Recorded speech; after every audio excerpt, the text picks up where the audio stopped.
Hola, ¿qué tal? Bienvenidos a Entrevistas con Alma de País. Guillermo Rico es un investigador social, escritor y periodista colombiano, quien ha sobresalido por sus libros y por supuesto por sus temáticas. En la más reciente Feria del Libro de Bogotá presentó su texto Historias cortas de una guerra absurda, que recopila breves relatos de colombianos y colombianas sobrevivientes del conflicto armado.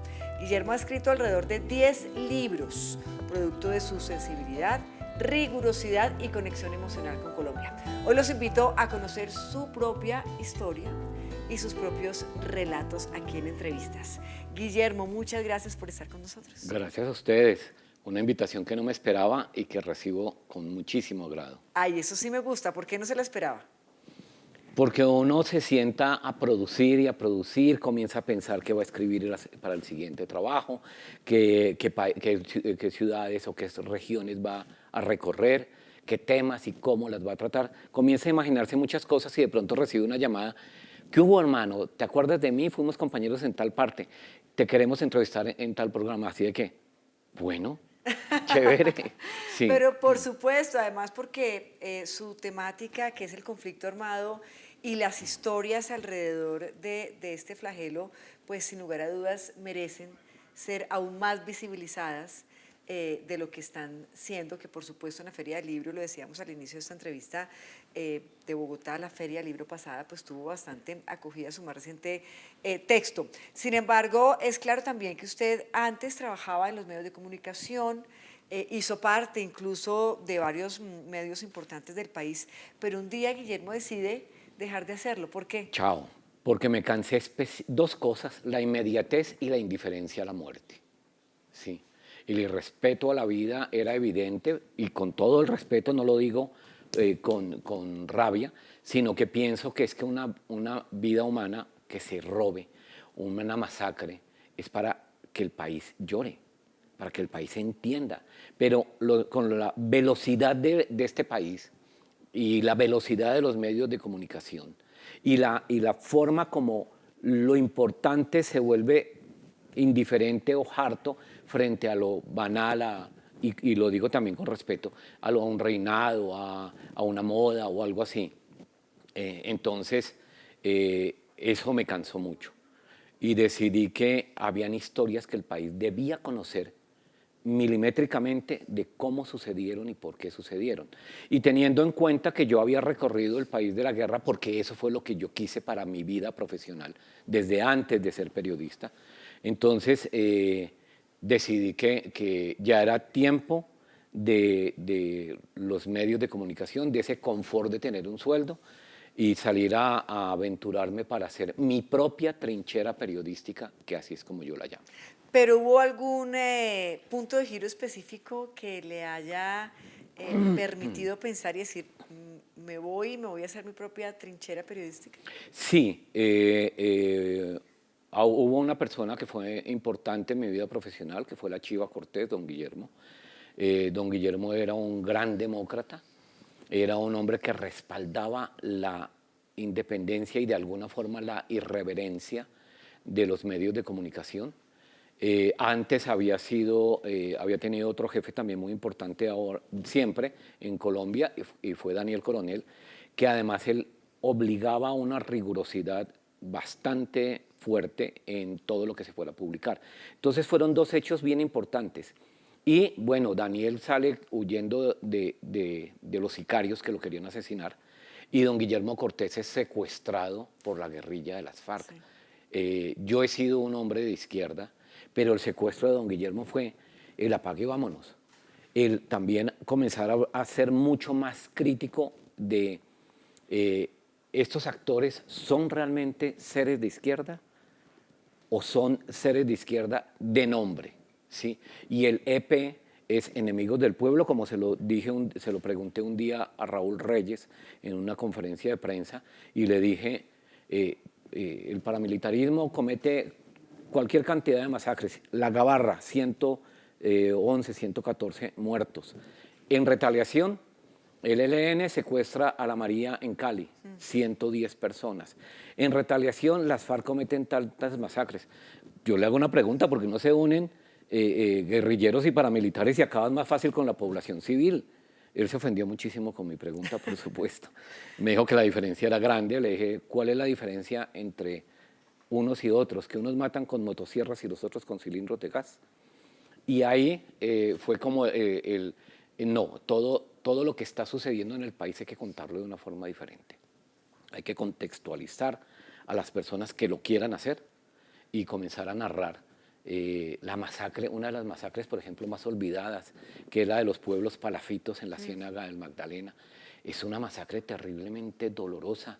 Yo lloré muchísimo recogiendo el material y lloré muchísimo tratando de transcribirlo. Fueron procesos durísimos. Sí. La gente me regañó cuando yo llegué allá.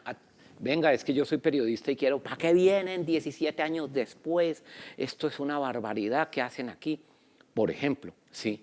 Y cuando finalmente logro todas las entrevistas que me había propuesto, y 2 meses después llego con una cantidad de libros a regalárselos a la gente, fue quizá uno de los días más emocionantes, perdona que se me corte la voz, uno de los días más emocionantes en mi vida fue el día que más tuve que almorzar, porque en cada casa me invitaron un pedacito de pescado. ¿Eso dónde fue? En los pueblos palafitos de Ciénaga, una masacre olvidada por el país, marginada. Sí, pero llega usted a este lugar y vamos a tratar como de entrar un poco en esos detalles que no cuentan los libros, ¿no? Que es como el detrás de cámaras mismo de la producción del texto. Y es, llega usted a este lugar particularmente y cómo logra, por ejemplo, que la población, que las personas que usted no conoce, le abran su corazón. ¿Cómo conecta? Y sí lo cuento en mis libros, y es jugármela. Ya alguien se ha mandado algunos mensajes y ya alguien dice que en tal pueblo pregunte por tal persona. Pero yo llegué y como era una persona tan extraña al Claro. paisaje, entonces fue muy fácil porque la gente me volteaba a mirar y yo sencillamente saludaba. Hola, ¿cómo estás? Yo soy periodista y me gustaría entrevistarte, ¿me puedes regalar unos minutos? Y la gente inmediatamente reaccionaba, sí, claro, ¿qué se te ofrece? La Cuando gente yo, ávida de contar, ávida sí, de hablar. ávida de regañar y de reclamar. Entonces ellos, como que yo fui la primera persona de que no era del pueblo y que tenía algo de autoridad o algo, o por lo menos ellos así lo sentían. Y así de que ellos me vieron, primero me insultaban, esto no es posible 17 años después de la masacre y viene usted a preguntarnos qué, a revivir qué, pero la gente lloraba como si hubiera sido el día anterior. Y ellos comenzaron a hablar. Hubo una persona que me regañó, me insultó, me trató de lo peor. Y ya cuando yo me iba a ir, volví a pasar por el lado de él y le dije, hasta luego, discúlpeme si lo ofendí. Y él me dijo, ven, ¿qué es lo que me quieres preguntar? Y entonces le dije, ¿puedo prender la grabadora? Sí, préndala. Y lo prendí y entonces comenzamos a hablar. Fue quizá, claro, había mucho resentimiento y mucha tristeza en ese ser, por eso fue el que era más duro. Fue el primero al que le di el libro cuando llegué, con la foto, aquí Después está tu impreso. libro, claro, ya impreso, toma. Fue el hombre que más lloró, y todos llorábamos además. Fue un evento bien emotivo, ¿Ese libro muy qué título íntimo. trae? Las lágrimas salaron al mar, masacres olvidadas del Caribe. ¿Ese libro en qué año fue? Se iban a cumplir los 90 años de la masacre de las bananeras, es decir, en el 18. En el 2018. Sí. ¿Y cómo recibe el país este tipo de relatos? Algunos me insultan. En la Feria del Libro es muy típico que me insulten. ¿Sí? ¿Por qué lo insultan? Porque son posturas que no quieren reconocer la brutalidad del conflicto, ¿cierto? Pero además te quiero decir que ninguno de mis libros defiende a uno de los actores armados. Mis libros son pretenden despertar la conciencia, que la gente entienda con la razón el por qué se debe parar esta guerra. Sí. Y también contarles que por allá, en las zonas que el país no conoce, que el ciudadano común no conoce, hay gente que construye patria cultivando, arando una tierrita, ¿sí? Y que esa gente es la que se muere allá, en esos conflictos. Hablando de ese allá, Guillermo, tengo entendido que usted incluso tiene que viajar en flota, lancha, En burro. mula, exacto, para Sí, poder llegar a sí, sí. descubrir esas historias. ¿Cuáles son esos lugares quizás más alejados de Colombia en los que ha estado y en los que ha podido rescatar el relato de la gente? Uy, la Unión Penella-Caquetá. Es lejísimos. Es difícil ¿Cómo se llegar llega allá. allá? No, hay carreteras y trochas, sí. Allá el señor segundo comandante del bloque sur de las FARC me entregó a 3 secuestrados, 2 eran soldados y otro era civil. Estos 2 soldados, Pero ¿cómo llega usted allá? ah, eh, por fuentes, sí, y comienzo a transitar y comienzo a decir, por tal lado encuentro ya algún guerrillero que me conecta con el superior de él y comienza todo el proceso. ¿Eso fue en qué año? Eso fue en el 92, en agosto, no, sí, en agosto del 92. Y llega a este Y lugar en llego Caquetá. a ese lugar y la idea era que me iban a entregar los 3 secuestrados que tenía las FARC desde hacía mucho tiempo. 2 de esas personas, cuando fueron retenidos, sus esposas estaban embarazadas. Así de que ellos, estando en cautiverio, los niños nacieron, ¿sí? Yo trabajaba para NTC Noticias y se publicó una parte interesante. Hay un momento en que cuando yo les digo, porque les dije a los guerrilleros, yo les doy la noticia que van a quedar libres. Bueno, listo. Y entonces ya los comienzan a desamarrar, yo los comienzo a entrevistar y en el momento preciso hacia la cámara con un gran amigo mío que se llama Mario Castillo, camarógrafo de Raca Mandraca, con el respeto de los señores que están acá. Y cuando le digo al secuestrado que abajo viene una comisión oficial porque ellos quedan libres y se van conmigo. El hombre se me tira, me abraza, me tira al piso, comienza a reír, a llorar. Voy a conocer a mi hija, me decía. Fue un momento... ¿Y de eso también hay...? Claro, ese es uno de mis capítulos de mi primer libro, sí. Por haber nacido en un barrio popular, al que amo mucho, es un barrio que quiero, es un tango, el Restrepo. Yo conocía, el Restrepo tuvo muchos guerrilleros del M-19 y yo conocía a muchos. Y cuando Betancourt se lanza, yo ya estaba terminando mi carrera, lanza la propuesta al país de que quiere hacer la paz. Yo le dije a alguien, oiga, me gustaría que me dieran la entrevista a mí. Y el tipo me miró, yo lo escribo en mi libro, me miró con cara de pobre idiota, pero aseguró que le pasaría el mensaje a su superior. ¿Hablamos de su más reciente libro después de la pausa? Ese fue mi primer capítulo de mi primer libro. Sí, dale. Ya regresamos en Entrevistas con Alma de País, en esta oportunidad con el escritor, periodista, investigador Guillermo Rico.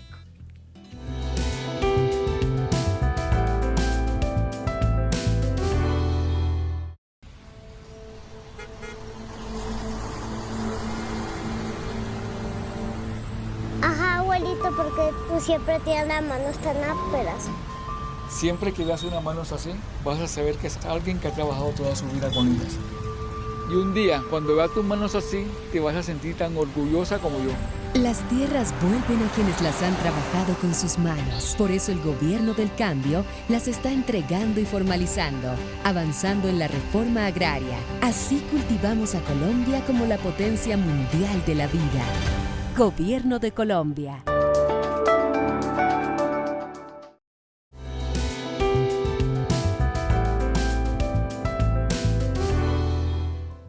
Continuamos en Entrevistas con Alma de País, en esta ocasión con Guillermo Rico. Y estábamos hablando, habíamos quedado en que usted nos comentaba sobre el primer libro que había escrito y que lo vemos aquí de fondo, su carátula, En medio de la guerra, una serie de 13 historias. Guillermo, ¿cómo puede uno, cuando convive tan de cerca con el conflicto armado, con las víctimas, con el dolor, porque una cosa es verlo en los titulares y seguramente en los noticieros, y otra muy distinta es sentir la piel del sobreviviente o de la víctima? ¿Cómo convive con eso? No convivo, es imposible convivir, estaría loco o ya me hubiera suicidado. Es un tema difícil, ¿sí? Yo ni sé cómo logro superar todo ese dolor, pero además tampoco es que lo supere, lo guardo. Soy una persona de un humor impresionantemente alegre, ¿sí? No soy de mal genio, mis malos genios duran 3 minutos. Menos mal. Sí, y los enfoco exactamente contra la persona con la que me lo provocó. Y cuando estoy de mal genio, procuro no levantar la voz ni decir vulgaridades para no arrepentirme después. Sí. Y bueno, entonces eso, quizá esa forma de ver mi mundo hace que uno supere con alguna, digamos, alguna facilidad, aunque no es tan fácil, alguna facilidad todos estos resquemores y todo esto. Escribir es definitivo y lloro muchísimo. ¿Cuándo escribe? Cuando escribo, cuando... Estas entrevistas de los pueblos palafitos duré 3 semanas llorando. Pensé que no iba a poder escribir el libro. Además, porque quizás de los primeros libros... No, ya era el suyos. séptimo, el ¿El octavo. séptimo? Sí, el 7º libro. Mire, hay un libro suyo que habla, que pone sobre la mesa la situación de los niños y las niñas en nuestro país en medio del conflicto, el futuro abandonado de Colombia. Sí. Y a veces se nos vuelve paisaje, ¿no? Se nos vuelve... Uy, sí, este es tipo terrible. de situaciones se nos vuelven realmente casi que cotidianas y los colombianos tratamos o quizá adoptamos esto como si fuera parte de la rutina. En ese libro usted de manera muy escueta habla de la situación de los niños y niñas en nuestro país en el marco del conflicto armado. Cuéntenos lo más quizá asombroso de lo que usted pudo descubrir cuando levantó ese telón. Asombroso y miserable. Aunque el libro es propositivo como todos mis libros, pero hay un capítulo que me duele y me retuerce todo. Ese capítulo se llama Con visa diplomático y es la historia de las 53 niñas menores de 13 años violadas por tropas norteamericanas en Melgar, Tolima. Ese capítulo es devastador y además es el ejemplo de la impunidad, de lo que en ninguna parte del mundo puede suceder. ¿Sí? La Fiscalía del Tolima investigó con una rigurosidad impresionante. Tenía todo listo para capturar a los miserables que hicieron eso, pero habían entrado en el convenio de las 7 bases militares de Estados Unidos con el presidente Uribe y todos habían entrado con visas diplomáticas. Nadie pudo ser procesado por esta barbaridad de ¿Ese delito. caso está cerrado? Ese caso no está cerrado, sí, porque entiendo que hay tribunales internacionales a los que se envió el proceso. Ese caso está claudicado vergonzosamente aquí en Colombia. E insisto, la Fiscalía del Tolima fue rigurosa, fue transparente y fue muy, muy rígida en su actuar. Pero ya los convenios internacionales fueron otra cosa. ¿Y las niñas? ¿Dónde están en esos Yo momentos? sé que 2 niñas se suicidaron. Sé que mínimo una quedó embarazada, pero además lo peor de todo es que las pruebas fueron contundentes, ¿no?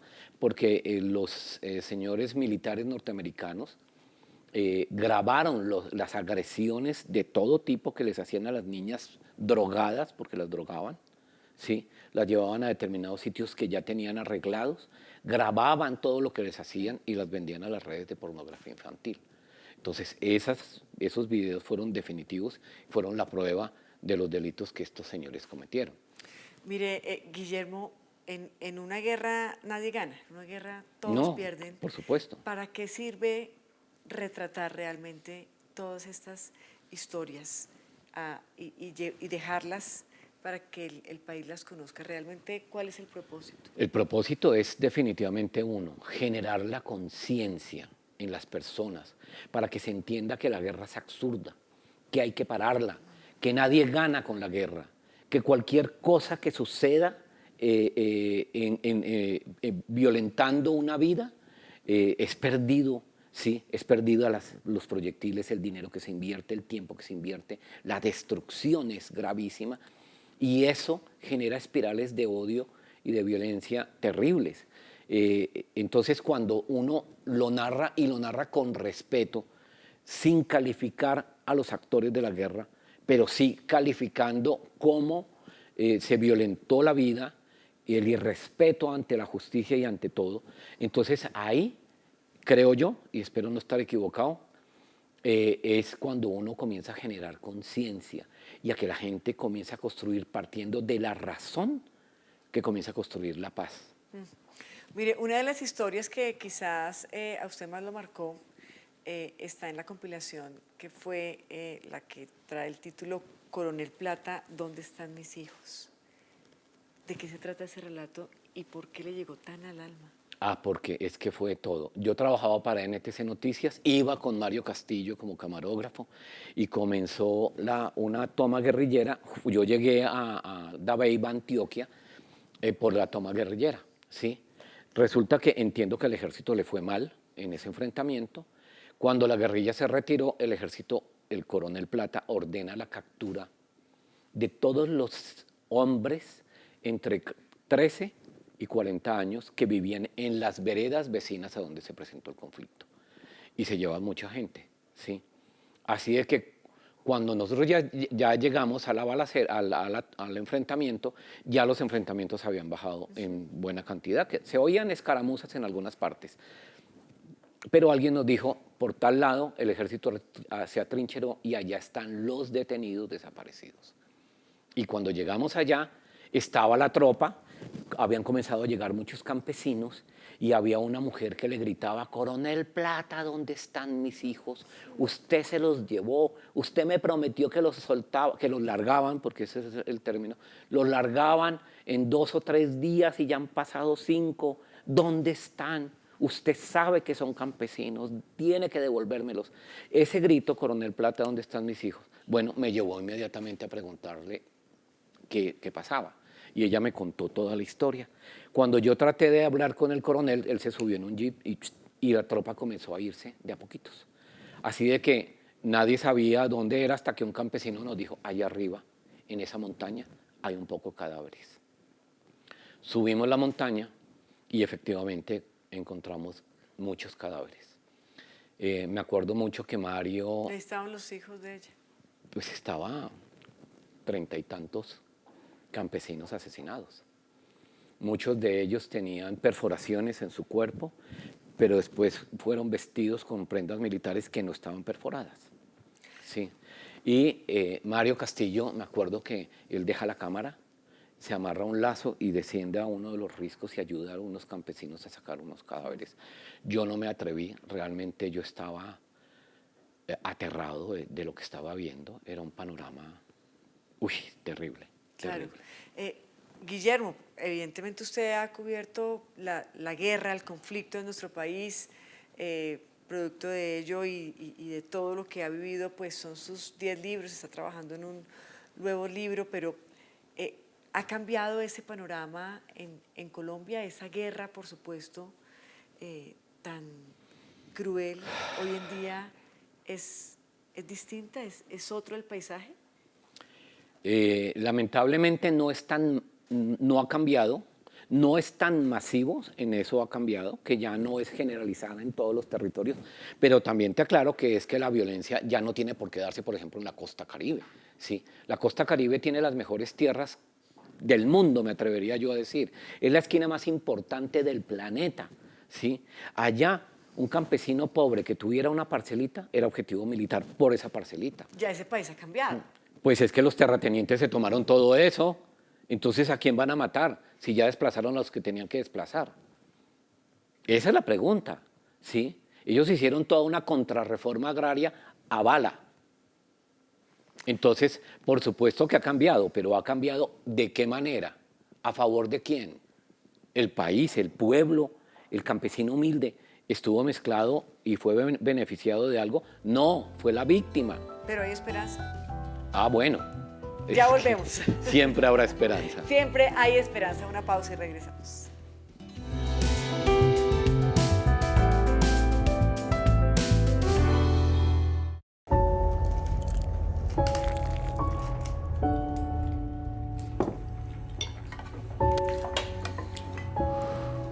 Las familias en Colombia deberían multiplicar solo el amor y no los alimentos. Con el programa Tránsito a Renta Ciudadana, el Gobierno del Cambio ha logrado que cerca de 2 millones de hogares reciban hasta 500.000 pesos mensuales por encima de la línea de pobreza con su política de hambre cero, para alimentar la igualdad y que todos puedan salir adelante. Colombia, potencia de la vida. Gobierno del cambio.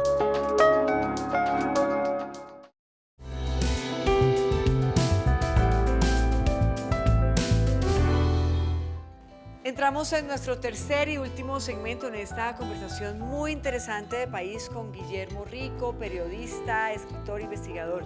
Guillermo, ¿cómo analiza la postura del actual gobierno de cara a, digamos, a esta importante tarea de construir memoria, visibilizar los sobrevivientes y las víctimas y querer la paz total?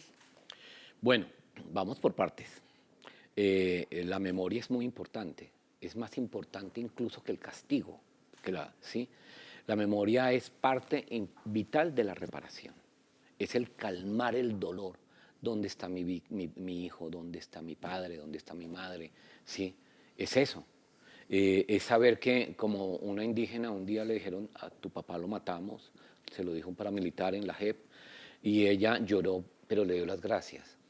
Es que los sobrevivientes que reclaman a sus víctimas no necesariamente exigen cárcel, no necesariamente exigen dinero, exigen la verdad. ¿Por qué me lo mataron? Para que después le digan, porque nos equivocamos. Es doloroso, pero bueno, por lo menos ya no es un desaparecido. Ya hay un río donde ir a tirar un ramo de flores, con amor, llorar en ese río. Sí. Así de que esa es la parte de la historia. Por eso en el Centro Nacional de Memoria Histórica, en el pasado gobierno, era doloroso pensar que se estuvieran destruyendo todos esos archivos. Pero ¿cómo analiza esa esperanza hoy en día? La esperanza sí es vital. Tengo muchas dudas en todo el proceso de la paz total, porque es que hoy Colombia ya no tiene una lucha revolucionaria, sino una lucha narcotraficante, y ese punto se logrará cuando el mundo entero entienda que el narcotráfico, que la droga no se puede seguir penalizando. ¿Sí? Cuando eso se entienda, entonces todos esos mercados clandestinos, todo ese saqueo de tierras para cultivar productos prohibidos, ya no será el objetivo, porque ya el dinero no será igual, ¿cierto? Sí. Entonces ya habrán empresas que respondan hasta por la calidad del producto, de dónde viene ese producto, quién lo cultivó, cómo lo compraron, cuánto lo pagaron. Es decir, toda una cadena de producción legalizada que va a bajarle la violencia a ese país. Mientras tanto, ¿Cuál es la historia quizá de país que usted quisiera escribir un día? Uy, esa construcción bella de todo el proceso. A mí me encantaría, estuve buscando a Danilo Rueda, no lo conozco, estuve llamando a algunos amigos, por favor, pónganme en contacto con él, quiero que conozca mi trabajo y no le estoy viendo por acá. Pero de pronto, por supuesto que el doctor Danilo puede estar viendo y escuchando este espacio. Pero sí quiero narrar todos esos acercamientos, todos esos procesos. Lo esperaría el tiempo que él me diga para decir, ya lo puede publicar, pero sí sería fabuloso. Proceso que estamos viviendo. Claro, este proceso, porque se ha avanzado, quizá con los actores más tercos, más, perdón la expresión, más mentirosos, que son los que quedan para hacer esta negociación. Y entonces lograr que dijeran sí aceptamos un cese al fuego, bueno, eso ya es un paso, pero es que es un dolor de cabeza. Esos señores viven en el siglo XII. Guillermo, gracias por haber estado con nosotros. Cuídese mucho porque tengo entendido también que ha recibido algún tipo de amenazas, entonces sí. Cuídese mucho porque queremos seguir escuchando, viendo y leyendo sus historias. Ya que tocas ese tema, permítame, no sé si se pueda, yo le quiero agradecer a la policía de mi localidad que siempre ha estado muy pendiente. Yo presenté la denuncia penal por eso y a los 4 días me dijeron que estaba archivada porque las águilas negras no existen. Pero curiosamente la policía de mi localidad sí ha estado pendiente y eso se lo agradezco a las personas que han estado ahí. Bueno, nos volvemos a encontrar en la próxima Feria del Libro de Bogotá. Será un éxito, un gusto. A ustedes también mil gracias por su compañía, por haber estado con nosotros y por haber conectado con este espacio, con estas historias dolorosas, tristes, pero muy reales, muy propias de Colombia.